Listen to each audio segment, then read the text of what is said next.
Thank you very much. Thank you. Thank you very much. Very special place and a very special day.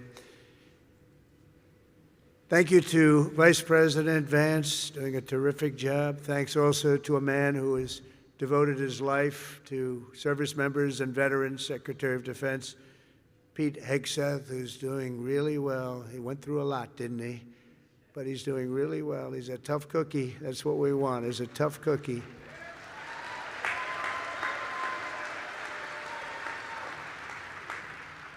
And we're grateful to be joined as well by Chairman Kaine, terrific military person, members of the Cabinet, members of Congress, members of the United States Armed Forces, veterans, and many other distinguished guests. We gather today to honor the incredible service members who rest in glory in this cemetery and burial grounds around the world and in 1,000 lonely places known only to God.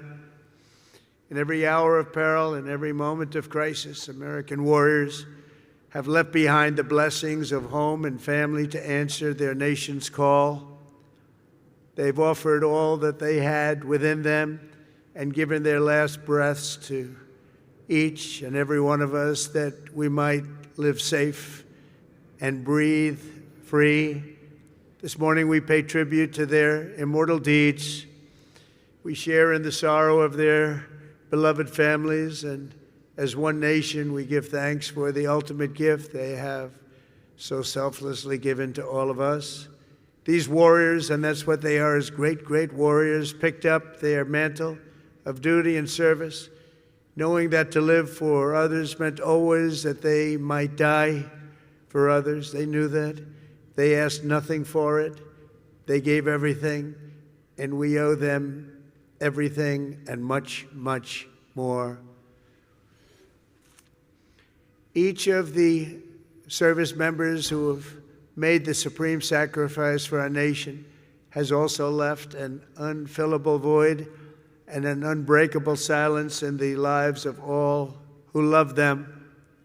For the families of the fallen, you feel the absence of your heroes every day in the family. These are great families. These are wonderful families. In the familiar laugh no longer heard, the empty space at Sunday dinner, or the want of a hug or a pat on the back that will never come again. Every Gold Star family fights a battle long after the victory is won, and today we lift you up and we hold you high. Thank you, thank you, thank you for giving America the brightest light in your lives. It's what you've done.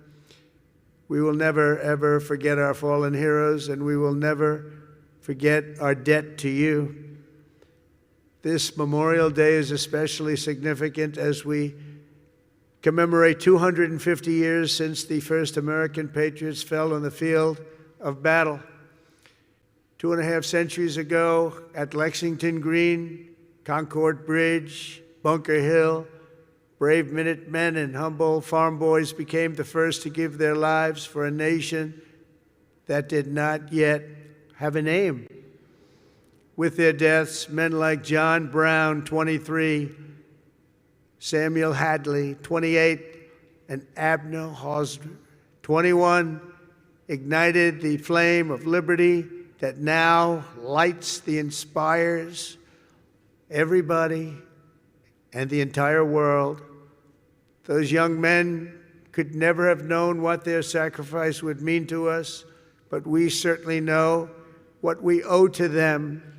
Their valor gave us the freest, greatest, and most noble republic ever to exist on the face of the earth, a republic that I am fixing after a long and hard 4 years. That was a hard 4 years we went through.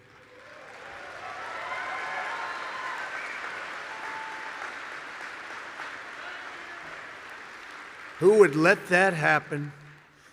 People pouring through our borders unchecked, people doing things that are indescribable and not for today to discuss.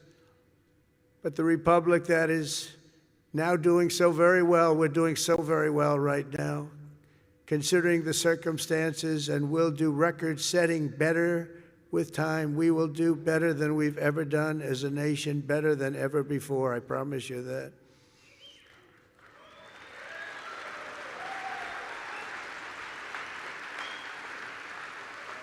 In every generation since, at Trenton and Yorktown, at Vicksburg and Shiloh, and in faraway places with names like Chateau, Terrari, Anzio, Iwo Jima, Quezon, Kandahar, really just a few chosen names, and these are names that have become so important on the altar of freedom. They plunged into the crucible of battle, stormed into the fires of hell, charged into the valley of death, and rose into the arms of angels. The sacrifice that they made was not merely for a single battle, a long ago victory, or a fleeting triumph, decades or centuries past. Their sacrifice was for today, tomorrow, and every morning thereafter. Every child that lives in peace, every home that is filled with joy and love, every day the Republic stands is only possible because of those who did what had to be done when duty called, and the cost was everything to them and to their families. Our debt to them is eternal, and it does not diminish with time. It only grows and grows and grows with each passing year. The greatest monument to their courage is not carved in marble or cast in bronze. It's all around us, an American nation, 325 million strong, which will soon be greater than it has ever been before. It will be. And so today we uphold the memory of our heroes as people have done since ancient times by telling their stories and exalting their names. Senior Master Sergeant Elroy Harworth was a young, beautiful man from Earhart, Minnesota, when he enlisted in the Air Force and was sent to Vietnam. 59 years ago this very week, Elroy and his crewmates climbed into the dark skies over Da Nang on a classified mission known as Operation Carolina Moon. Their aim was to blow up a key enemy bridge, and while other crews had tried and failed, they were determined to try and get it done in face of extreme danger, and they knew how bad it was. As their C-130 closed in on its target, and Elroy jockeyed his 5,000 pounds of explosives into position, the aircraft came under unbelievably intense fire. They'd never seen anything like it. Try as they might, they were hit as the plane swung low and they went down deep in enemy territory. Elroy was just 24 years old when he gave his life for America, leaving behind a beautiful young wife who was 7 months pregnant. That meant Elroy would never know the joy of meeting his son Troy or seeing him grow, and he would never have the pride to watch his son follow in his father's footsteps and serve 2 decades in the U.S. Army. Sergeant First Class Troy Harworth is with us today, joined by his wife Sonia and their son John, the grandson Elroy never got to hold. Thank you, Troy, and thank you, John, and above all, thank you, Elroy. Thank you very much. Please stand up. Thank you, wherever you may be.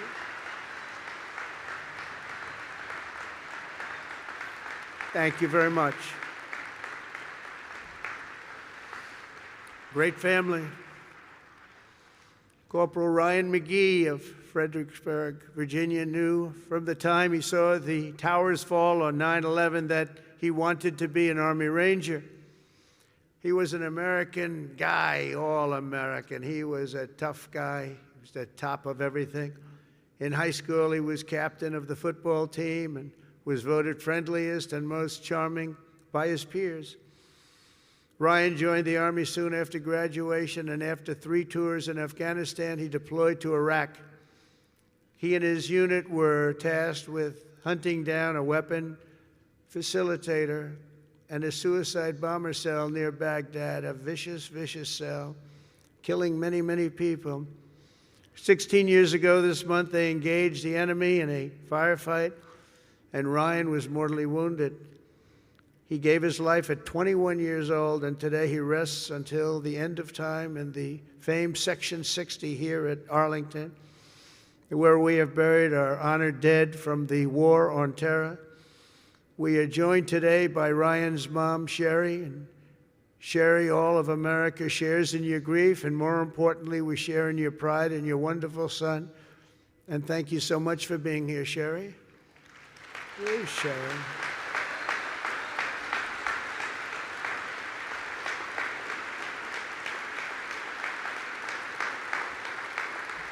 Thank you, Sherry. Thank you very much. On behalf of everyone. This crowd is so big, she's hard to find. Once I saw her, she really stands out. Thank you, Sherry, very much. Senior Chief Petty Officer Shannon Kent grew up in Pine Plains, New York, before enlisting in the Navy in 2003. And she quickly became one of the rising stars. She was an absolute winner. As a linguist, translator, and cryptologic technician, Shannon worked alongside elite special force units like Delta Force and Navy SEALs to help them capture and kill terrorists. She was among the first women ever to do it, and she did it better than anyone.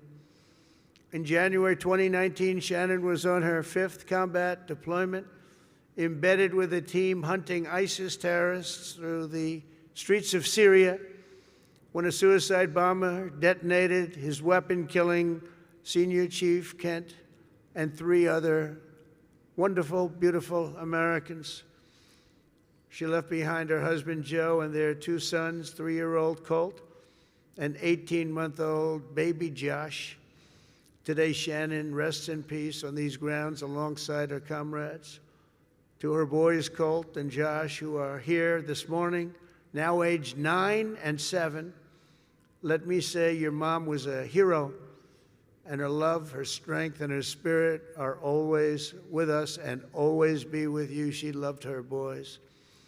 To Joe, the boys, Shannon's parents, Mary and Stephen, and her sister Mariah, Shannon's name will live forever in the chronicles of true American patriots. I just want to thank you, and thank you so much for being here in honor of your magnificent family member.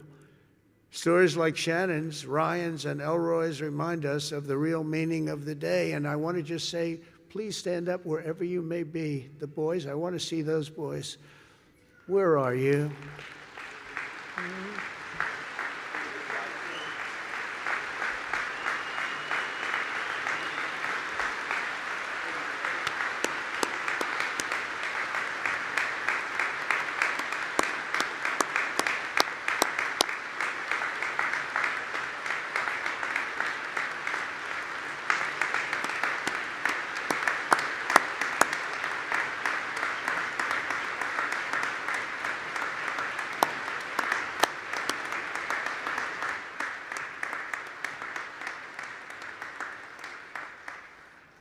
Yeah, good-looking guys. Thank you very much for being here. All of you, thank you so much.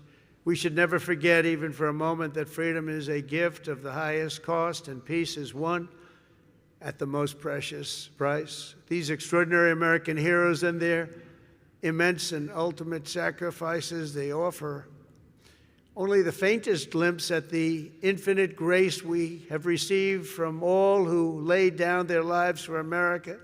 Over the past 250 years, we're going to have a big, big celebration, as you know, 250 years. In some ways, I'm glad I missed that second term where it was, because I wouldn't be your president for that most important of all. In addition, we have the World Cup and we have the Olympics. Can you imagine? I missed that 4 years, and now look what I have. I have everything. Amazing the way things work out.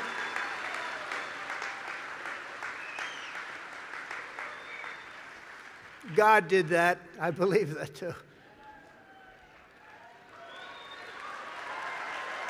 I did it. You know, I got the World Cup and I got the Olympics. The 250 years was not mine. I'd like to take credit for it. But I got the Olympics, I got the World Cup when I was president. And I said, boy, it's too bad I won't be president then. And look what happened. I turned out, and we're going to have a great time. We're going to have a great celebration. But most important of all is the 250th anniversary. That blows everything away, including the World Cup and including the Olympics, as far as I'm concerned. In any corner of this cemetery, at any resting place for our war dead, anywhere on earth, you'll find untold stories of equal heroism and heartbreak, unmatched patriotism and devotion, and acts of selflessness and courage so enormous they defy comprehension. Most people can't even imagine it.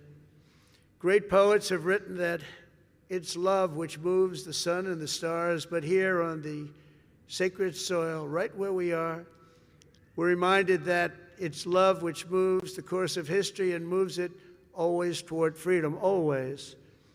From Bunker Hill to Bastogne to Cantigny to Coral Sea, from Gettysburg to Guadalcanal and Concord to Kabul, America's best and America's bravest have fought, bled, and died so that we could pick up the torch of liberty, raise it high, high, high, and carry it onward to places they could never have dreamed of before. Today we honor their memory. We remember their gallantry. We just revere, in the highest sense, we just revere their incredible legacy. We salute them in their eternal and everlasting glory, and we continue our relentless pursuit of America's destiny as we make our nation stronger, prouder, freer, and greater than ever before. May God bless our fallen heroes. May God bless our Gold Star families. And may God bless the United States of America. Thank you very much, everybody. Great honor. Thank you.